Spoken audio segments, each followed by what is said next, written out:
आज़ादी के बाद हमने इस देश के अंदर संस्थाएं खड़ी, कार्यपालिका, विधायिका, न्यायपालिका और मीडिया भी उसका एक हिस्सा माना जाता है कि ये सारी चीजें अगर फेयर होगी तो जो डेमोक्रेटिक प्रोसेस है, लोकतांत्रिक प्रक्रिया है, वो बहुत। राहुल गांधी जी ने कर्नाटका के चुनाव को लेकर और उसके पश्चात हरियाणा के चुनाव को लेकर अभी हाल फिलहाल में 25 लाख नकली मतदाताओं का डेटा प्रस्तुत किया। बिहार में मैंने भी जमीन पर 10 दिनों तक काम किया और बिहार के जो जमीनी हालात थे वो बिल्कुल मुख्तलिफ थे, बिल्कुल अलग थे। जो चुनाव के नतीजे आ रहे हैं और जो जमीनी हालात है उनमें बहुत भारी अंतर दिखाई दे रहा है। हमें ऐसा लगता है कि इस चुनाव की पूरी प्रक्रिया में कहीं ना कहीं कोई ऐसी बात है जिस पर हमें लगता है कि लोकतंत्र के बुनियादी विचार के साथ छेड़छाड़ के नतीजे आए हैं, इसकी अपेक्षा किसी भी राजनीतिक पंडित ने नहीं। मैंने जैसा आपसे कहा कि फ्री एंड फेयर इलेक्शन होना इस देश के लोकतंत्र की सबसे बड़ी ताकत है। बिहार के नतीजों का जो रुझान है वो इस बात की तरफ स्पष्ट इशारा करता है कि इलेक्शन कमीशन और भारतीय जनता पार्टी मिली भगत से जिस तरह का वातावरण उन्होंने वोट चोरी के माध्यम से पहले कर्नाटका, बाद में महाराष्ट्र, उसके पश्चात हरियाणा में बनाया है, उसी तरह का माहौल बिहार में भी दिखाई देता है। आने वाले समय में ये पता चलेगा कि बिहार के चुनाव कितने फ्री और फेयर हो पाए। बिहार प्रभारी बनाए गए थे। मैं बिहार का प्रभारी नहीं था। बिहार के विधानसभा के चुनाव में प्रचारक के रूप में मुझे काम करने का सौभाग्य मिला और भागलपुर के रीजन में कई विधानसभा क्षेत्रों में 10 दिन रहकर मैंने वहां पर पार्टी के प्रत्याशियों के और इंडिया गठबंधन के प्रत्याशियों के प्रचार करने का काम किया। आने से पहले जौनपुर में भारतीय जनता पार्टी या कोई भी दल उनको जश्न बनाने का अधिकार है, उस पर मैं कोई प्रतिक्रिया नहीं देना चाहता। लेकिन हमें ऐसा लगता है कि लोकतंत्र की जो बुनियादी विचार है उस विचार पर लगता है कि संवैधानिक संस्थाओं के माध्यम से, इंस्टीट्यूशन के माध्यम से हमला करने का काम भारतीय जनता पार्टी राष्ट्रीय स्वयंसेवक संघ के इशारे पर कर रही है, जो देश के लोकतंत्र के लिए, जमहूरियत के लिए बहुत बड़ा खतरा है। 27 क्या कहेंगे? अभी बहुत जल्दी है इस सिलसिले में बात करना। मुझे लगता है कि 27 उत्तर प्रदेश में होगा, लेकिन 27 के पहले असम में चुनाव है, बंगाल में चुनाव है, केरल में चुनाव है, कई और राज्यों में चुनाव होंगे। उसके बाद 27 का विधानसभा का चुनाव होगा। भी चुनाव होना है। ग्राम पंचायत का चुनाव हम समझते हैं कि पंचायती राज का पूरा विचार स्वर्गीय राजीव गांधी जी का था। पंचायतों में महिलाओं के आरक्षण का विचार स्वर्गीय राजीव गांधी जी का था। पंचायतों को ज्यादा अधिकार देना, पंचायतों को पैसे देने का विचार स्वर्गीय राजीव गांधी जी का था।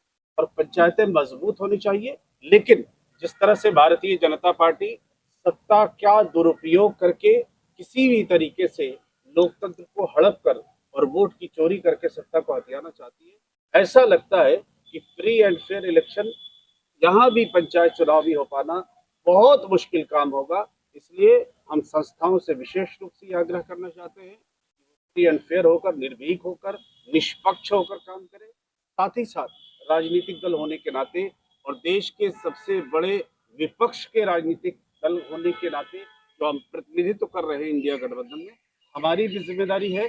आने वाले समय में हमारा राष्ट्रीय नेतृत्व, हमारा प्रदेश का नेतृत्व ये तय करेगा जमीन पर लोकतंत्र की बुनियादी विचार को मजबूत करने के लिए कांग्रेस पार्टी इस राज्य के अंदर जोरदार जन आंदोलन खड़ा करने का प्रयास करेगी। और हम भी जौनपुर जनपद में जिला कांग्रेस कमेटी के नेतृत्व में यहाँ पर लोकतंत्र के बुनियादी विचार को ताकत देने के लिए आने वाले समय में आंदोलन की रूपरेखा तय करेंगे। चुनाव के टाइम जो है 10-10 हजार रुपए जो बांटने का काम बिहार में हुआ है, उस पर आप क्या कहेंगे? क्या वो तो एक फैक्टर नहीं बना, क्योंकि जो है इस पर चुनाव आयोग जो है वो मौन रहा? देखिए, किसी भी चुनाव के जीतने का कभी कोई एक कारण नहीं होता, हारने का कोई एक कारण नहीं होता। 10,000 रुपए निश्चित रूप से भारतीय जनता पार्टी और वहां की एनडीए सरकार ने, जो नीतीश कुमार के नेतृत्व में थी, उसने 10,000 रुपए वहां की महिलाओं को देने का काम किया। हालांकि उन्होंने 1 साल पहले विधानसभा में बोलते हुए कहा था कि प्रत्येक महिलाओं को 2 लाख रुपए दिया जाएगा। हम उम्मीद करते हैं कि जब उनकी सरकार बन जाएगी तो बचे हुए 1,90,000 रुपए जो सदन में वायदा नीतीश कुमार जी ने किया था उसको भी देने का काम करेंगे। मगर साथ ही साथ जैसा मैंने आपसे कहा कि जो चुनाव हुआ है वो चुनाव में जिस तरह के नतीजे या रुझान अभी तक आए हैं, वो चुनाव के नतीजे और रुझान लोगों को हजम नहीं हो रहे हैं। न केवल कांग्रेस पार्टी को बल्कि पूरे देश के जो सियासी रूप से समझदार और जागरूक लोग हैं, जो राजनीतिक पंडित हैं, वो इस बात की तरफ इशारा कर रहे हैं कि इसमें जरूर कहीं ना कहीं पूरे चुनाव की प्रक्रिया में लगता है कि किसी ने बड़ा अच्छा शब्द यूज किया कि स्टेरॉइड मिला हुआ है। ये ऑर्गेनिक नहीं है, ये पूरी तरह से फेयर नहीं है। ऐसा लगता है कि इस पूरी प्रक्रिया में किसी तरह की कोई धांधली हुई है।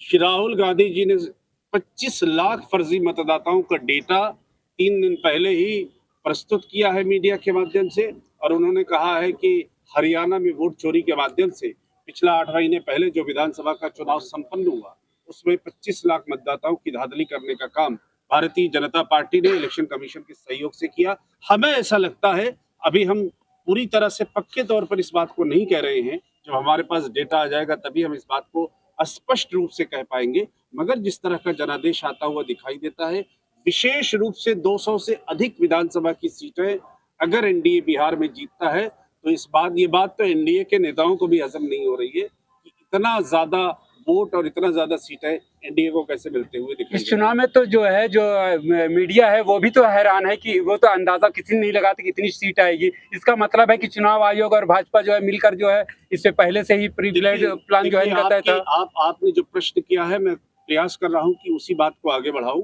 बात सिर्फ ये नहीं है कि हम अंदाजा लगा रहे हैं, बात यह है कि श्री राहुल गांधी जी ने कर्नाटका की बेंगलोर लोकसभा की एक विधानसभा सीट का डेटा प्रस्तुत किया जिसमें 1 लाख से अधिक फर्जी मतदाता उन्होंने प्रस्तुत किए थे। उसके बाद हरियाणा के भी चुनाव को लेकर राहुल गांधी जी ने 25 लाख फर्जी मतदाताओं के हवाले से बात की है।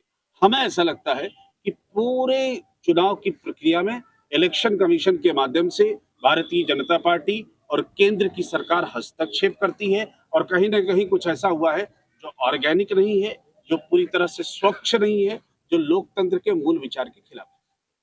ओके सर, हमारे चैनल बहुत धन्यवाद, बहुत धन्यवाद, बहुत धन्यवाद। अंदर भी आई बैठ